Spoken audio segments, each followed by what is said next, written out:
O que ele realmente disse foi: conheço o Putin, tenho uma ótima relação com o Putin, posso ligá-lo. E eu acho que o que ele pretende fazer, literalmente, é ligar para o Putin e dizer para ele parar a guerra. E dizer que se ele não parar a guerra até o dia em que ele se tornar presidente, em 20 de janeiro, então vamos dar à Ucrânia tudo o que ela precisar. E ele verá o que acha disso. Mas o objetivo é terminar a guerra. Agora ele voltou, e o presidente eleito Trump prometeu que sua política externa colocará a América em primeiro lugar. Ele afirmou repetidamente que poderia acabar com a guerra na Ucrânia em um dia. Mas muitos temem que isso possa marcar o começo do fim para a Ucrânia em sua luta contra a Rússia. Sem o dinheiro e apoio dos Estados Unidos, a nação estaria à mercê de Vladimir Putin. Antes de continuar com os detalhes, não se esqueça de se inscrever no canal, dar like, deixar seus comentários. Vamos continuar. Então, o que passa pela cabeça de Trump? Kurt Volker foi o representante especial de Donald Trump para a Ucrânia até setembro de 2019, quando renunciou. Então você poderia pensar que ele é muito crítico com Donald Trump, muito pessimista sobre o futuro. Não tenho certeza se é exatamente isso que aconteceu nesta entrevista. Quando se encontrou com o presidente Zelensky em setembro, em Nova York, eles tiveram uma reunião privada e depois ele saiu e falou com a imprensa. E Trump disse que precisa haver paz, precisamos ter paz, precisamos terminar a guerra. Mas ele também disse que tem que ser uma paz justa, o que é a primeira vez que eu ouvi ele dizer algo assim. E eu acho que isso é significativo, porque eu acho que ele entende que essa é uma guerra de agressão russa, não acha que deveria ter ocorrido. Não acredita que teria acontecido se tivéssemos mostrado mais força. Então precisamos pará-la convencendo Putin de que ele nunca vai ganhar. Então eu acho que isso, na verdade, não é um cenário tão ruim. Entendo o que você está dizendo. Suponho que o que ainda não está claro para ninguém são os mecanismos de como essas coisas vão funcionar na realidade. Porque você tem uma guerra de desgaste na qual Putin lançou seu povo e continua lançando. Você tem os ucranianos que não querem ceder nem 1 centímetro de sua terra para a Rússia. Então, mesmo com todos esses sentimentos, não tenho muita certeza de que alavanca Trump pode usar. Ele não vai entrar em uma guerra total com a Rússia em nome da Ucrânia. Muito pelo contrário. Então, o que ele pode fazer? Primeiro, deixe-me chamar sua atenção para um artigo de opinião escrito pelo secretário de Estado de Trump, Mike Pompeo, e David Urban, um porta-voz da campanha de Trump. Em agosto, estava no Wall Street Journal, e era o plano de Trump para a Ucrânia. E o que dizia é que vamos aumentar as exportações de energia dos Estados Unidos de América, reduzir os preços da energia, será bom para nossa economia, será bom para o mundo. Será ruim para o orçamento de guerra da Rússia. Será ruim para o Irã. A segunda coisa é que, em vez de ajuda dos contribuintes dos Estados Unidos para a Ucrânia, não deveríamos dar ajuda, mas podemos dar empréstimos a eles. E podemos dar grandes empréstimos, assim como fizemos para o Reino Unido na Segunda Guerra Mundial. Uma política de empréstimo e arrendamento para a Ucrânia. Dar a eles o que precisarem. Eles podem pegar emprestado o quanto quiserem. Comprar equipamentos de defesa dos Estados Unidos de América. Então, essas são 2 coisas importantes que eu acho que ele pode colocar na mesa. Mas o que ele realmente disse é: conheço o Putin. Tenho uma ótima relação com o Putin. Posso ligá-lo. Então, acho que o que ele pretende fazer, literalmente, é ligar para o Putin e dizer para ele parar a guerra. E dizer que se ele não parar a guerra até o dia em que ele se tornar presidente, em 20 de janeiro, então vamos dar à Ucrânia tudo o que ela precisar. E ele verá o que acha disso. Mas o objetivo era terminar a guerra. Aqui tem um perigo, né? No entusiasmo compreensível após a eleição, o brilho, eu suponho, do sucesso pós-eleitoral, onde ele recebeu esse tremendo mandato do povo americano, inquestionavelmente, será que ele se esquece de que ele diz todas as coisas o tempo todo, mas depois nunca as cumpre? Ele disse que terminaria a guerra entre a Coreia do Norte e a Coreia do Sul. Não fez. Muitas de suas declarações globais foram altas em retórica e baixas em resultados práticos. E eu suponho que esse é o medo, né? Que ele não seja necessariamente um líder no palco mundial. Ele é um bom orador. E ele é um inconformista. Ele conseguiu algo em seus 4 anos, Levantou o embargo de armas sobre a Ucrânia. Se você se lembra, Obama tinha um embargo de armas. Não venderíamos nenhum equipamento de defesa letal. E Trump tirou isso e forneceu os primeiros sistemas antitanque. E isso abriu a porta para que muitos aliados fornecessem armas letais, e provavelmente o salvou em fevereiro de 2022, quando a Rússia fez a invasão em grande escala. Ele também fechou o consulado russo em São Francisco, o que em retrospectiva foi uma jogada brilhante porque era basicamente uma operação de espionagem no Vale do Silício. E basicamente disse: vamos simplesmente fechá-lo. Não vamos ter isso. Também expulsou cerca de 80 oficiais de inteligência de Nova York e Washington. E realmente foi atrás da Alemanha e do gasoduto Nord Stream 2 porque, corretamente, disse naquela época que estávamos pagando pela defesa deles e eles estavam dando dinheiro para a Rússia, contra quem deveríamos defendê-los. Então, isso não faz sentido. Eles precisam fechar o gasoduto. Então, ele teve muitas das ideias certas e muitas das políticas certas. E eu acho que precisamos diferenciar entre seu desejo de manter a capacidade de negociar com um líder autoritário, pessoa a pessoa, do desejo de tomar políticas firmes para moldar o terreno de jogo para essa negociação. E eu acho que foi isso que ele fez no passado e o que ele esperaria fazer novamente. Ele se retiraria da OTAN? Não. Se você se lembra, até quando ele se gabava durante suas paradas de campanha, de que disse a Putin fazer o que quisesse.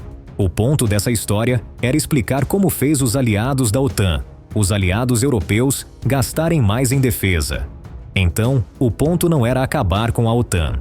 O ponto era fortalecer a OTAN e fazer com que os europeus pagassem mais. E ele estava certo nisso. Quero dizer, ninguém nega isso, certo? Ele estava certo. Realmente estava certo nisso. E agora você vê os fatos. Quando ele assumiu o cargo em 2017, havia 3 aliados da OTAN que gastavam 2% ou mais do PIB em defesa. Agora são 23. Então, houve uma mudança radical desde que ele fez essas ameaças. E você desistiu de trabalhar com ele. Você trabalharia com ele novamente? Depende. Sabe, ele teria que me pedir. Não fui convidado para fazer nada. Mas acho que a pergunta é: você poderia trabalhar com ele? Bem, ele é o presidente eleito. Será o presidente eleito novamente dos Estados Unidos. Ele é quem decide. Todos devemos respeitar isso. E a pergunta é: você pode ser útil? Pode fazer a diferença para garantir que a Rússia seja derrotada na Ucrânia? Esse foi Kurt Volker, que foi o representante especial de Donald Trump para a Ucrânia. E ele é muito otimista sobre as perspectivas de Donald Trump. E ele até trabalharia com ele novamente. É uma coisa curiosa. Pelo menos parece que Donald Trump está recebendo um pouco de vento a favor. Agora, se ele abusar disso ou usá-lo, isso é uma questão interessante. Mas há pessoas que pensam bem. Ele é poderoso e talvez isso não seja tão ruim. As pessoas responsáveis pelo governo russo, incluindo o presidente Putin, basicamente aceitariam qualquer afastamento desse período tão desagradável que a Rússia teve com os Estados Unidos durante a administração Obama, e em particular a de Biden. Na verdade, tenho que dizer que também não foi um período muito feliz quando Trump estava no cargo antes, mas qualquer afastamento dessa escalada crescente contra a Rússia e das respostas russas a essa escalada, acredito que, obviamente, seria bem-vindo em Moscou. E acho que, basicamente, está sendo bem-vindo em Moscou. O que não quer dizer que a Rússia tenha feito algo para promover tal resultado. E, em segundo lugar, não quer dizer que a Rússia não tenha consciência da experiência passada e certamente não espera que o presidente Trump comece a fazer concessões unilaterais. Entende-se que ele tem sua própria agenda. Ele não é amigo da Rússia. Ele é um patriota americano. E não vai ser fácil. Vejo a situação com a guerra na Ucrânia de maneira diferente do que é comum em Washington e Londres. Acho que a Rússia foi submetida a uma agressão progressiva da OTAN durante muitos anos, o que estava ameaçando os mesmos alicerces do Estado russo. E a Rússia tinha todas as razões e certamente todo o direito de responder usando os recursos que tinha disponíveis em Moscou. Sim, gostaria de esclarecer. Quantas tropas americanas ele tinha? Que ele poderia fazer isso em 48 horas. Acho que provavelmente daria uma semana, se você negar uma mensagem para mais alemães. Não estou exigindo que você ceda nenhum centímetro do território que já controla. Mas se você não gosta disso, é sua decisão soberana. Mas você teria que fazer isso sem a participação americana. Se Trump dissesse isso, não acho que Zelensky poderia dizer que não. A elite política russa, que foi extremamente simpática com os Estados Unidos, absurdamente muitas vezes simpática com os Estados Unidos durante muitos anos, gradualmente chegou à conclusão de que seu amor foi rejeitado, que suas preocupações foram ignoradas, que seus apelos não foram ouvidos e que a única linguagem que os Estados Unidos entenderiam seria a da força. Além disso, há quem observe como Donald Trump poderia aproveitar seu estilo único de negociação e sua habilidade de se adaptar no âmbito político global, especialmente em um momento em que a situação entre os Estados Unidos e a Rússia parece estagnada. Durante sua administração anterior, Trump implementou uma série de políticas que buscavam desescalar certas tensões, embora estas nem sempre resultassem em compromissos diretos com a Rússia. No entanto, a administração Trump se caracterizou por alguns aproximamentos pragmáticos que evitavam um confronto aberto e favoreciam a diplomacia através da força. Ao mesmo tempo, foi criticado em várias ocasiões por ser excessivamente ambíguo em relação aos interesses dos Estados Unidos no leste europeu e sua relação com a OTAN. Isso gerou temores nos aliados europeus, que questionavam se poderiam contar com o apoio incondicional dos Estados Unidos diante da crescente influência russa. Na perspectiva russa, Trump não é visto como um aliado, mas como alguém que poderia priorizar os interesses dos Estados Unidos sem necessariamente adotar uma postura agressiva em relação à Rússia. No entanto, há certo ceticismo, já que as relações bilaterais passaram por vários desentendimentos em questões críticas como a interferência eleitoral, controle de armas e política energética. De fato, a pressão que Trump exerceu para que os países da OTAN aumentassem seus orçamentos de defesa gerou uma mudança significativa no panorama europeu. Um movimento que, a longo prazo, poderia complicar a posição estratégica da Rússia na região. Em Moscou, a elite política está ciente de que um segundo mandato de Trump poderia trazer oportunidades, embora não esteja disposta a esperar que ele faça concessões sem que haja algo em troca. A ideia de uma negociação direta com um líder americano que priorize os interesses econômicos e de segurança de seu próprio país poderia oferecer uma nova dinâmica, embora não necessariamente um alívio completo para as tensões acumuladas. Por outro lado, no caso da Ucrânia, existem dúvidas sobre quais ações Trump tomaria realmente se voltasse ao poder. A situação é complexa, com a guerra alcançando um ponto de desgaste que parece difícil de reverter rapidamente. Se Trump retirar o apoio militar ou condicionar a ajuda a Kiev, alguns especialistas acreditam que isso poderia deixar a Ucrânia em uma posição vulnerável, tendo que enfrentar a Rússia sem o apoio crucial dos Estados Unidos. A postura de Trump de abordar a política externa como um negociador, em vez de um líder de bloco tradicional, poderia gerar uma situação em que se pedisse à Ucrânia que aceitasse compromissos que não estariam dispostos a tomar em outra circunstância. Esse enfoque é visto como controverso em Washington e em muitas capitais europeias, pois poderia levar a uma mudança na política de apoio à Ucrânia, com implicações significativas para o equilíbrio de poder na Europa. Em resumo, embora muitos na Rússia acreditem que uma vitória de Trump poderia mudar a abordagem dos Estados Unidos na Europa Oriental, as expectativas são cautelosas. Tanto os aliados dos Estados Unidos quanto os críticos estão observando de perto, antecipando que qualquer mudança na administração dos Estados Unidos poderia significar uma transformação na dinâmica da guerra na Ucrânia e, potencialmente, na estabilidade da região a longo prazo. Para alguns observadores, a postura de Trump em temas de política externa é uma tentativa de equilibrar a abordagem intervencionista tradicional dos Estados Unidos com sua visão de América em primeiro lugar. Essa abordagem implica uma reavaliação das alianças e dos compromissos internacionais, propondo que os aliados dos Estados Unidos assumam maior responsabilidade por sua própria defesa. No caso da Europa, isso significaria que os países da OTAN teriam que enfrentar as ameaças da Rússia sem depender exclusivamente do apoio dos Estados Unidos. Para países como Polônia, Estônia e Letônia, que demonstraram grande preocupação com o ressurgimento da influência russa, essa situação poderia ser alarmante. Quanto à Ucrânia, as declarações de Trump geraram expectativas contraditórias. Alguns veem sua proposta de falar diretamente com Putin como um possível caminho para a paz, mas muitos analistas internacionais consideram isso um risco. A ideia de alcançar um acordo justo, como ele mencionou em algumas ocasiões, tem sido interpretada de diferentes formas.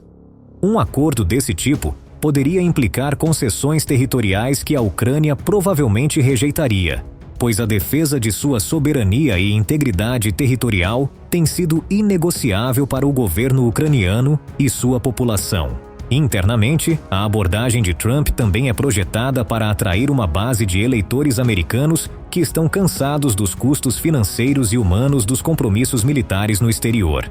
Muitos de seus apoiadores acreditam que os Estados Unidos não deveriam se envolver em conflitos que não afetam diretamente a segurança nacional. No entanto, seus críticos argumentam que essa posição, embora popular, poderia levar ao enfraquecimento da influência dos Estados Unidos no cenário internacional, especialmente frente a potências como Rússia e China. Além disso, há a questão dos interesses econômicos. Trump destacou em várias ocasiões a importância de reduzir a dependência europeia do gás russo, propondo que a Europa compre gás natural dos Estados Unidos como alternativa. Embora isso possa prejudicar a economia russa, também apresenta uma série de desafios logísticos e econômicos para a Europa, que investiu pesadamente em infraestrutura de gasodutos e mantém uma relação complexa com a Rússia em termos energéticos. Do lado russo, observa-se com certa esperança a possibilidade de uma mudança na administração dos Estados Unidos, embora sem grandes ilusões. Putin e outros líderes russos entendem que Trump tem uma agenda própria que não necessariamente implica uma política pró-russa, mas que poderia ser menos agressiva do que a atual.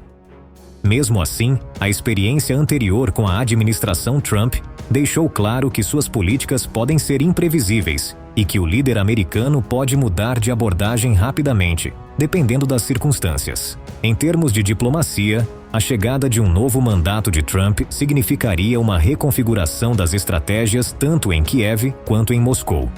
A Ucrânia poderia ser pressionada a aceitar condições que até agora rejeitou, enquanto a Rússia poderia encontrar uma oportunidade para estabelecer um cessar-fogo ou até um acordo que consolidasse sua posição nas áreas ocupadas. O retorno de Trump ao poder poderia marcar uma mudança significativa no conflito da Ucrânia e na relação entre os Estados Unidos e a Rússia, mas a direção exata dessa mudança ainda é incerta.